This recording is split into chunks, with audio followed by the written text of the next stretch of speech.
Premier League action has come through in a big way this week, and it saved a lot of people of boredom, and we finally get to see our favorite league return. And to be honest, despite no crowd, despite no atmosphere, despite the commentary being rather bland, there has been exciting games. And I'm going to talk a little bit about the games, I'm going to talk a little bit about the Premier League, but what this video is going to be about is Manchester United versus Sheffield United, the match prediction. It's here, it's coming, let's see what's gonna happen. Let's go.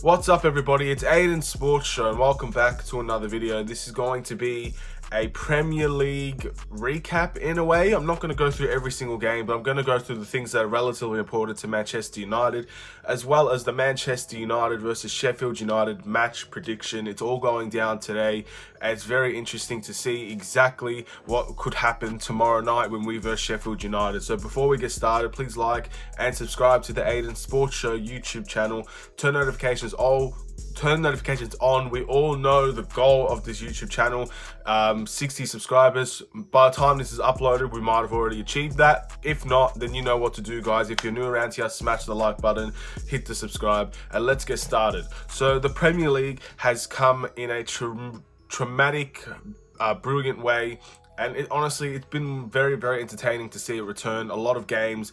Watford and Leicester was amazing. A lot of teams dropped points, but I feel like the real winners this week was definitely Chelsea Football Club. Now, if you don't know, Chelsea actually beat Aston Villa from 1-0 down to win the game 2-1.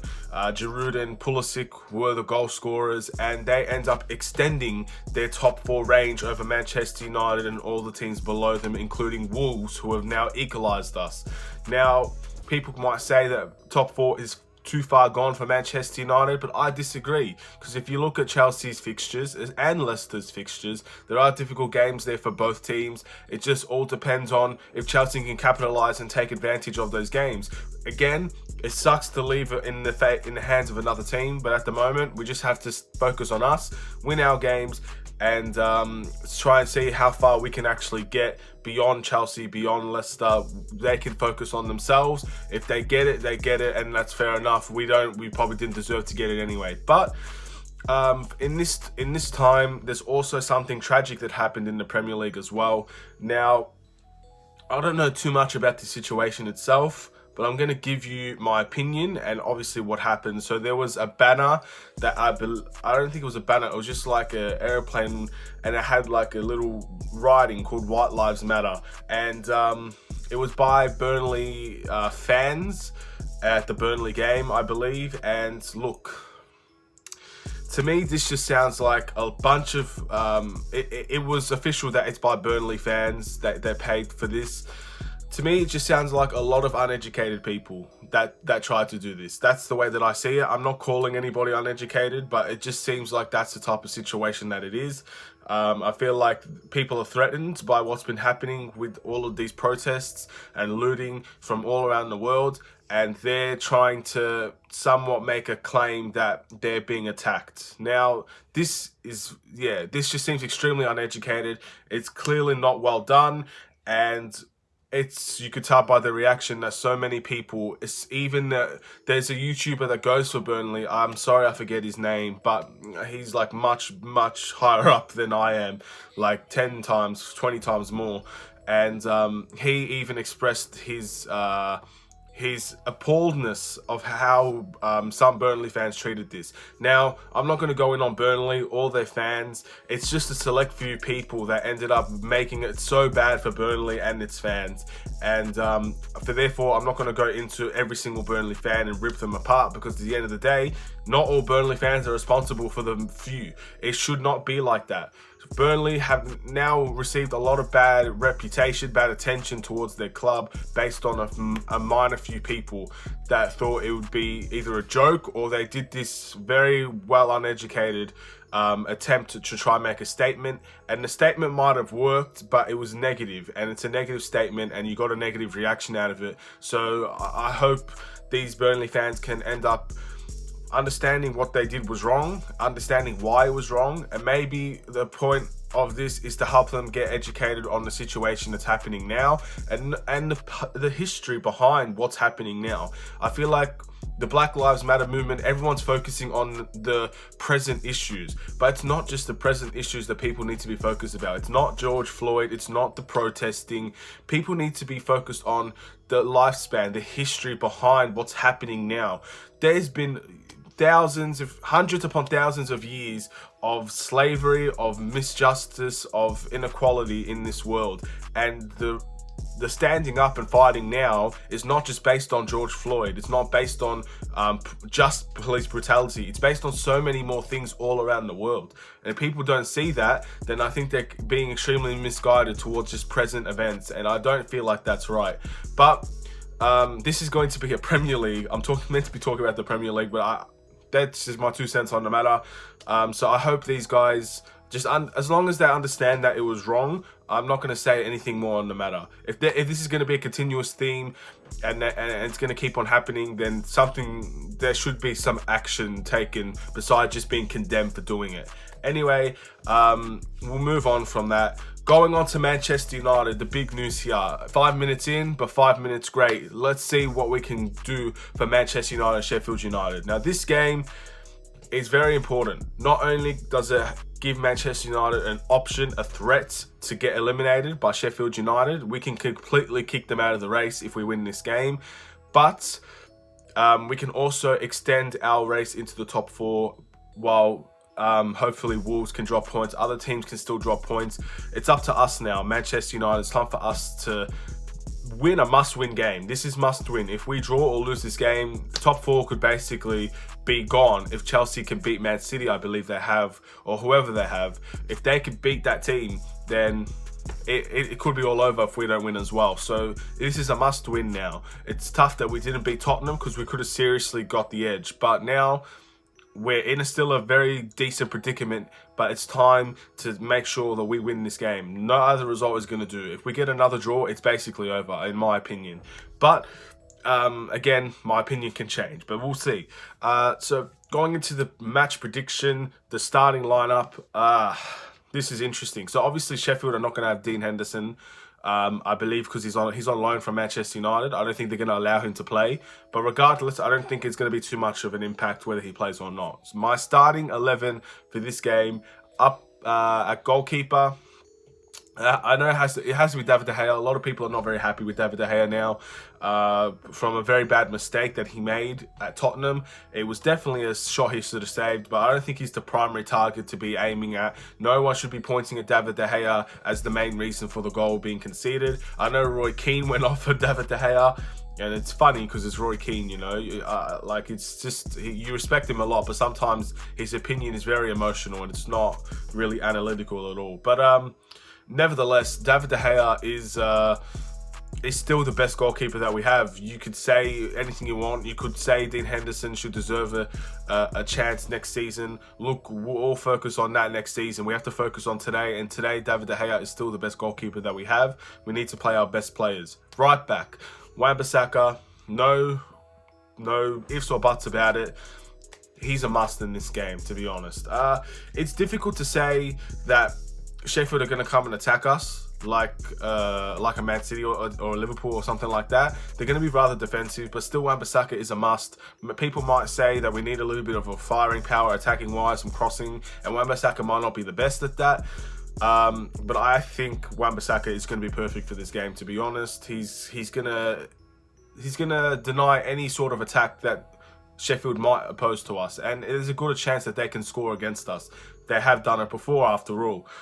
Going into the centre-backs, in my opinion, are going to stay the same as well. Majority of this team is going to stay the same. Victor Lindelof, I think he was the better of the two centre-backs, so I definitely don't think this is the right time to drop him. But a lot of people are saying that it might be time just to drop him, not because of his form, but because of the partnership. And to be honest, I've agreed with this for a while now, but the partnership is not as good as we think it is. And I know it's good to see we've had a better defense, even if a partnership isn't working, but there's still questions to be asked about that partnership. And it just hasn't really worked out well enough for Manchester United and its fans. And I feel like people all over the world agree with this. Most fans agree with this, but I don't see it changing anytime soon. So Victor Lindelof is probably going to play, and we'll see. Harry Maguire next. Now, apparently there's an injury concern with one of our centre-backs. I don't know who it is. So if I named that centre-back, I apologise. If it's Harry Maguire or Victor Lindelof and they're not going to play, I apologise. But I feel like Harry Maguire is still a very good centre-back, just made a very stupid error. And maybe, I don't know if it's just by returning, he's rusty. I don't know what it is, but like he got done so easily. It was almost like a rookie, a 12-year-old could have scored that goal with the way that it happened. And that's a little bit mean to say, but I hope that he can rectify that mistake against Sheffield. If we keep seeing mistakes like that, then he's going to become the next Phil Jones, and I don't want to see that happen. So, yeah, in hindsight, it's a terrible mistake, but it's time to learn from it, I guess. Next up at the left-back position, our best defender last game against Tottenham, Luke Shaw. Luke Shaw was phenomenal, honestly. And I think I didn't even name a man of the match, but if I had to name the man of the match, it would have been Luke Shaw. So there you go. I think Luke Shaw was phenomenal, and he did everything. He attacked well. He defended extremely well. He got up very high. He defended from further up on the pitch as well. It's not like he just stayed up and went for the attack. He defended high up as well. I think he did everything that a modern-day fullback you would want. And against a high-class team like Tottenham, a decent team, not much more you can ask for a player. So I think he definitely deserves to keep his chance in the team. And sorry for Brandon Williams, but there might be a chance he gets to play. But I feel like you play your best players here, the best informed players. And so far, Luke Shaw is definitely that player at the moment. It's good to see. I'm very happy for him. And I just hope there's going to be less hate around, because at the moment, he just doesn't deserve it. CDM position. Now, this all depends on a few things. One, what formation we're going to play. Obviously, we're probably going to be playing a 4-2-3-1 against a smaller team. I know Sheffield is a good team, and they are not that far behind us, but they are considered a smaller team in terms of their quality. So I think we're going to have to go and attack them. So in doing that, I don't think we should have a complete holding midfielder. I don't think Matic needs to play this game. I don't think McTominay needs to play this game. So in my eyes, I'm going with Fred first. Fred had a pretty bad game against Tottenham, but Sheffield are not Tottenham. And I think on their day, Tottenham is a much better team, despite the standings that both teams are in at the moment. I feel like Fred, we need to develop some passing ranges, of course. Our passing against Tottenham was decent, but it can be better. We need opportunities to be created, and in this game, we need to score goals. And I feel like Fred is definitely more of an attacking threat in terms of his passing than Scott McTominay and Matic. However, you could start Scott McTominay in this game, and I don't think anybody would have any qualms about it. Definitely, Scott McTominay is a shout, but I'm going to stick with Fred here because I feel like it's just going to take a few games for him to get back into it. He needs to be given an opportunity. Next, last game he was dropped, put on the bench, but this game, after what he did against Tottenham, he must start. His name is Paul Pogba. Now, we don't know if Paul Pogba can play a full 90 minutes yet, but regardless, he needs to start this game. He needs to be put back into the team. As soon as he came on, we went from Shitchester United to top 4 Manchester United. That's exactly what we became, man. We weren't very good against Tottenham when Paul Pogba wasn't on, but when Pogba came on, we had a good chance to win that game within half an hour. Just realize that. It was half an hour that Paul Pogba had, and we nearly won that game based on Paul Pogba. He got the penalty for us. He created a lot of opportunities that our strikers just couldn't put away. He and Bruno played so much better when Pogba came on. It's a must in this game, I think. We need to truly see it from start to finish, how good these two can play together. And it's only going to start if we let it start now. So let it start now. Let Paul Pogba play now. And let's get things on the road. Let's hit the road running. Let's go and win every game that we have left. That's the goal, obviously. Next up, at Cam, Bruno Fernandes. A lot of people have mixed opinions on Bruno Fernandes' last game. A lot of people said he played dreadful, gave the ball away too much, not really adapted to the Premier League yet, taking long shots when you shouldn't be taking long shots, etc. But what you get from Bruno Fernandes is creativity, and at the end of the day, I'd rather see the ball get turned over 20 times if we can actually get decent shots at goal for half of those chances. And I feel like Bruno can definitely do that. When Jose's parking the bus the way that he did, almost any cam would have a very tough time breaking through.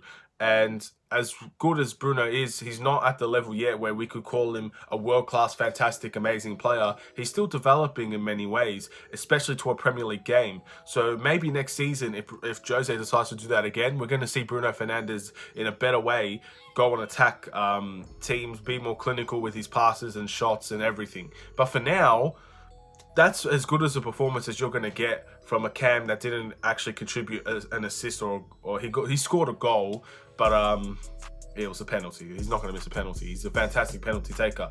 In my eyes, he has to start, and in my eyes, he is still that fantastic signing we got from January. One bad game or one game that people are mixed about is not going to change that for me. Going into the wingers, I had a change of heart from last game to this game, because in my eyes, Daniel James was average, a little bit below average, to be honest. I gave him a 6, but I gave him a 6 for his work ethic, not for the quality that he possessed in that game. But one thing that did happen in that Tottenham game that opened my eyes was Mason Greenwood's performance off the bench. And in my eyes, that is something that cannot be ignored. I would love to see Mason Greenwood start this game, and therefore I'm going to pick Mason Greenwood because this is my starting 11 at the end of the day, and this is what I want to happen. Mason Greenwood was so good. He nearly got us the winner, and he was bullying people off the ball. He looked a lot stronger. It looked like he hit the gym a lot, and he just looked like a complete player out there. Maybe this 3 months gave him the time to improve his physical strength and his physical qualities that helped him off the pitch. And it looks like it helped, man. He looks like a different player than when we left him. Maybe that's just too easy to say after one game, but Tottenham were genuinely frightened of Mason Greenwood. A lot more frightened than you would say of Daniel James. Obviously, they have their two different strengths and weaknesses. Dan James is a pace merchant. Mason Greenwood is more of a cut and score type of player, especially off the wing. So it just depends on what you want. But I feel like Mason Greenwood is a must in this game, and I hope to see it happen. Obviously, left wing is Marcus Rashford. Didn't have a good game against Tottenham. None of our attackers did. But it's only going to take time. You can't expect everybody to have a 10 out of 10 performance when they've just come back from 3 months of not playing. It's just never going to happen. And this game, you might even see a similar thing where we're not going to be on form and we're probably going to only score 1 goal. Maybe, maybe not. We'll see. And obviously up front, Anthony Martial. People might actually want Gallo to start because Martial was poor against Tottenham, but I'm going to stick with Martial because, again, the same reason I gave to Rashford. It's not fair to assume that a player is going to be good after 3 months of not playing. It's just not. And some players took it better than others, but that doesn't mean those players deserve to be dropped. It's one game. We got the draw in the end. It's not like we lost the game. Martial must start for me because I feel like that's our best attacking 3 at the moment, especially for goals. If you're looking for goals, my goodness, what a 3 you could play. If they're all in form, we could see a bunch of goals. And that's the team that I picked. Now, it's interesting to see the prediction of this game. But I think Manchester United have to win this game. And that's why, for Ollie's sake, for Manchester United's top 4 dreams, and for all of the fans all around the world waiting to see our team win once again, I'm predicting a 3-1 victory for Manchester United. Now, I don't mean to be mean. This is a pretty big scoreline. Manchester United scored 3 goals. But I feel like when Pogba and Bruno came on, it almost like things clicked into gear. It's almost like this is exactly where we're supposed to be. One click of the hands, one substitution changed everything for Manchester United. It gave us the information and the processing that we need to see how good these players could play with each other. And in my eyes, it's going to be similar to the Ollie effect when he came into the job. The first game, we won like 5-0. I feel like it's going to be very similar to that. When Pogba comes in and starts, we're going to see a beautiful Manchester United game. That's what I believe is going to happen. Let me know what you guys think. Sheffield are definitely going to score, and in my eyes, they're probably going to score from a set piece because I feel like Sheffield are definitely better at them than us at the moment. And yeah, that's going to be it, guys, for this Manchester United match predictions and Premier League recap at the beginning. I want to thank you guys for watching. A little bit longer of a video again. I had to speak on everything that's been happening around the Premier League, what really it means to Manchester United as well. So please like and subscribe if you're new to the Aidan Sports Show YouTube channel. Turn notifications on, share the video in the playlist, and expect a match results, match reaction at the end of the game, around half an hour, maybe even an hour after the game. Expect that video to come out. And yeah, might not be as edited, but I hope it could be just as impactful as the preview. Thank you guys for watching and supporting. Take care.